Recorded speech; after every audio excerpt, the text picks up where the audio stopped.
नमस्कार प्यारे मित्रों। श्री कृष्ण की ये 10 बातें सुन लो, सभी संकट दूर हो जाएंगे। वैसे तो कृष्ण का संपूर्ण जीवन ही एक प्रबंधन की किताब है, जिसे सैकड़ों हजारों बार कहा सुना जा चुका है।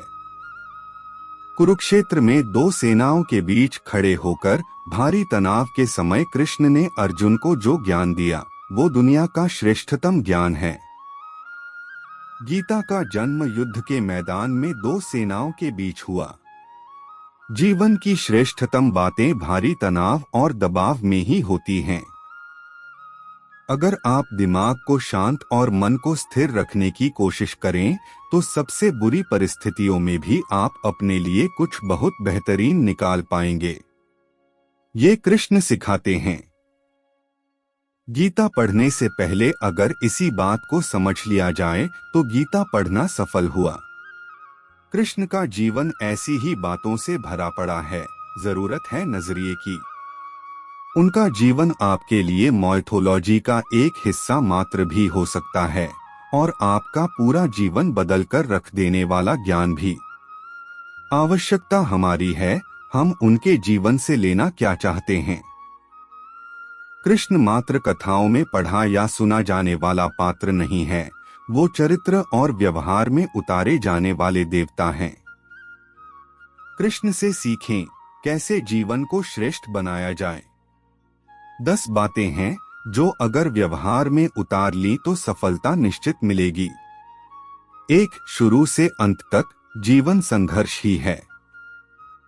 कारागृह में जन्मे कृष्ण। पैदा होते ही रात में यमुना पार कर गोकुल ले जाया गया। तीसरे दिन पुतना मारने आ गई। यहां से शुरू हुआ संघर्ष देह त्यागने से पहले द्वारिका डुबोने तक रहा।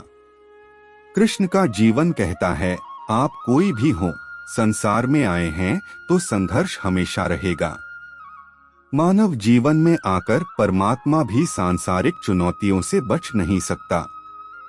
कृष्ण ने कभी किसी बात की शिकायत नहीं की, हर परिस्थिति को जिया और जीता।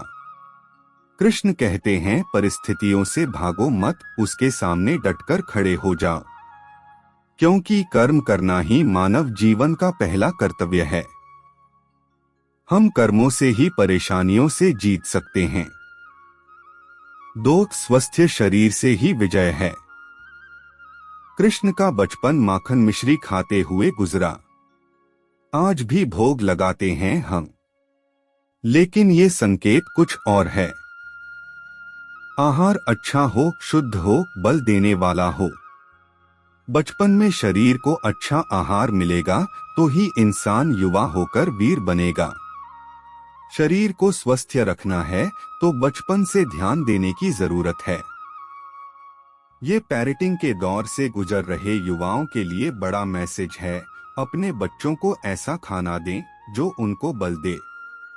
सिर्फ स्वाद के लिए ही ना खिलाएं, तभी वे बड़े होकर स्वयं को और समाज को सही दिशा में ले जा पाएंगे।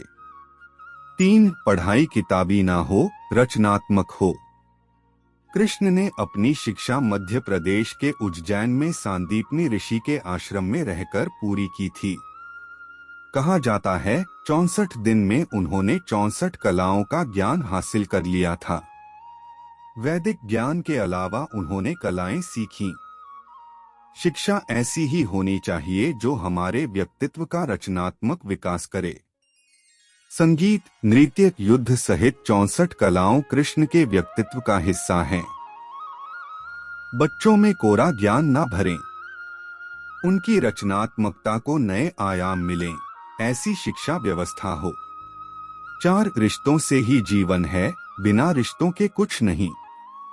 कृष्ण ने जीवन भर कभी उन लोगों का साथ नहीं छोड़ा जिनको मन से अपना माना। अर्जुन से वे युवावस्था में मिले, ऐसा महाभारत कहती है, लेकिन अर्जुन से उनका रिश्ता हमेशा मन का रहा। सुदामा हो या उद्धव, कृष्ण ने जिसे अपना मान लिया, उसका साथ जीवन भर दिया। रिश्तों के लिए कृष्ण ने कई लड़ाइयां लड़ी और रिश्तों से ही कई लड़ाइयां जीती। उनका सीधा संदेश है, सांसारिक इंसान की सबसे बड़ी धरोहर रिश्ते ही हैं। अगर किसी के पास रिश्तों का थाती नहीं है तो वो इंसान संसार के लिए गैर जरूरी है। इसलिए अपने रिश्तों को दिल से जिएं, दिमाग से नहीं। 5 नारी का सम्मान समाज के लिए जरूरी। राक्षस नरकासुर का आतंक था। करीब 16,100 महिलाओं को उसने अपने महल में कैद किया था। महिलाओं से बलात्कार में उसे सुख मिलता था। कृष्ण ने उसे मारा, सभी महिलाओं को मुक्त कराया, लेकिन सामाजिक कुरीतियां तब भी थीं। उन महिलाओं को अपनाने वाला कोई नहीं था। खुद उनके घर वालों ने उन्हें दूषित मानकर त्याग दिया। ऐसे में कृष्ण आगे आए, सभी 16,100 महिलाओं को अपनी पत्नी का दर्जा दिया, समाज में उन्हें सम्मान के साथ रहने के लिए स्थान दिलाया। कृष्ण ने हमेशा नारी को शक्ति बताया, उसके सम्मान के लिए तत्पर रहे। पूरी महाभारत नारी के सम्मान के लिए ही लड़ी गई। आप कृष्ण भक्त हैं तो अपने आसपास की महिलाओं का पूरा सम्मान करें। कृष्ण की कृपा पाने का ये सरलतम मार्ग है। 6 आपके मतभेद अगली पीढ़ी के लिए बाधा ना बने। कम ही लोग जानते हैं कि जिस दुर्योधन के खिलाफ कृष्ण ने आजीवन पांडवों का साथ दिया, उसकी मौत का कारण भी कृष्ण की कूटनीति बनी। वो ही दुर्योधन रिश्ते में कृष्ण का समधी भी था। कृष्ण के पुत्र सांब ने दुर्योधन की बेटी लक्ष्मणा का अपहरण करके उससे विवाह किया था। क्योंकि लक्ष्मणा सांब से विवाह करना चाहती थी, लेकिन दुर्योधन खिलाफ था। सांब को कौरवों ने बंदी भी बनाया था। तब कृष्ण ने दुर्योधन को समझाया था कि हमारे मतभेद अपनी जगह हैं, लेकिन हमारे विचार हमारे बच्चों के भविष्य में बाधा नहीं बनने चाहिए। 2 परिवारों के आपसी झगड़े में बच्चों के प्रेम की बलि न चढ़ाई जाए। कृष्ण ने लक्ष्मणा को पूरे सम्मान के साथ अपने यहाँ रखा। दुर्योधन से उनका मतभेद हमेशा रहा, लेकिन उन्होंने उसका प्रभाव कभी लक्ष्मणा और सांब की गृहस्थी पर नहीं पड़ने दिया। 7 शांति का मार्ग ही विकास का रास्ता है। कृष्ण ने महाभारत युद्ध के पहले शांति से समझौता करने के लिए पांडवों और कौरवों के बीच मध्यस्थता की। हालांकि दोनों ही पक्ष युद्ध लड़ने के लिए आतुर थे, लेकिन कृष्ण ने हमेशा चाहा कि कैसे भी युद्ध टल जाए।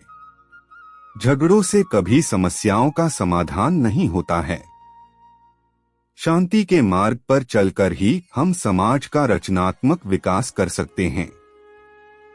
कृष्ण ने समाज की शांति से मन की शांति तक दुनिया को ये समझाया कि कोई भी परेशानी तब तक मिट नहीं सकती जब तक वहां शांति ना हो, फिर चाहे वो समाज हो या हमारा खुद का मन। शांति से ही सुख मिल सकता है, साधनों से नहीं। 8 हमेशा दूरगामी परिणाम सोचें। महाभारत में जुए की घटना के बाद पांडवों को वनवास हो गया। कृष्ण ने अर्जुन को समझाया कि ये समय भविष्य के लिए तैयारी करने का है। महादेव शिव, देवराज इंद्र और दुर्गा की तपस्या करने को कहा। कृष्ण जानते थे कि दुर्योधन को कितना भी समझाया जाए, वो पांडवों को कभी उनका राज्य नहीं लौटाएगा। तब शक्ति और सामर्थ्य की जरूरत होगी। कर्ण के कुंडल कवच पांडवों की जीत में आड़े आएंगे, ये भी वे जानते थे। उन्होंने हर चीज पर बहुत दूरगामी सोच रखी। कोई भी फैसला तात्कालिक आवेश में नहीं लिया। हर चीज के लिए आने वाली पीढ़ियों तक का सोचा। यही सोच समाज का निर्माण करती है। 9 हर परिस्थिति में मन शांत और दिमाग स्थिर रहे। पांडवों के राजसूय यज्ञ में शिशुपाल कृष्ण को अपशब्द कहता रहा। छोटा भाई था लेकिन मर्यादाएं तोड़ दी। पूरी सभा चकित थी, कुछ क्रोधित भी थे, लेकिन कृष्ण शांत थे, मुस्कुरा रहे थे। शांति दूत बनकर गए तो दुर्योधन ने अपमान किया। कृष्ण शांत रहे। अगर हमारा दिमाग स्थिर है, मन शांत है, तभी हम कोई सही निर्णय ले पाएंगे। आवेश में हमेशा हादसे होते हैं, ये कृष्ण सिखाते हैं। विपरीत परिस्थितियों में भी कभी विचलित नहीं होने का गुण कृष्ण से बेहतर कोई नहीं जानता। 10 लीडर बने, श्रेय लेने की होड़ से बचें। कृष्ण ने दुनिया भर के राजाओं को जीता था। जहां ऐसे राजाओं का राज था जो भ्रष्ट थे, जैसे जरासंध, लेकिन कभी किसी राजा का सिंहासन नहीं छीना। कृष्ण के पूरे जीवन में कभी ऐसा नहीं हुआ कि उन्होंने किसी राजा को मारकर उसका शासन खुद लिया हो। जरासंध को मारकर उसके बेटे को राजा बनाया, जो चरित्र का अच्छा था। सभी जगह ऐसे लोगों को बैठाया जो धर्म को जानते थे। कभी किंग नहीं बने, हमेशा किंगमेकर की भूमिका में रहे। महाभारत युद्ध में भी खुद हथियार नहीं उठाया। पूरा युद्ध कूटनीति से लड़ा, पांडवों को सलाह देते रहे, लेकिन जीतने का श्रेय भीम और अर्जुन को दिया। इस कहानी सुनने के बाद कैसा लगा कमेंट करके जरूर बताएं और चैनल को जरूर सब्सक्राइब करें। धन्यवाद।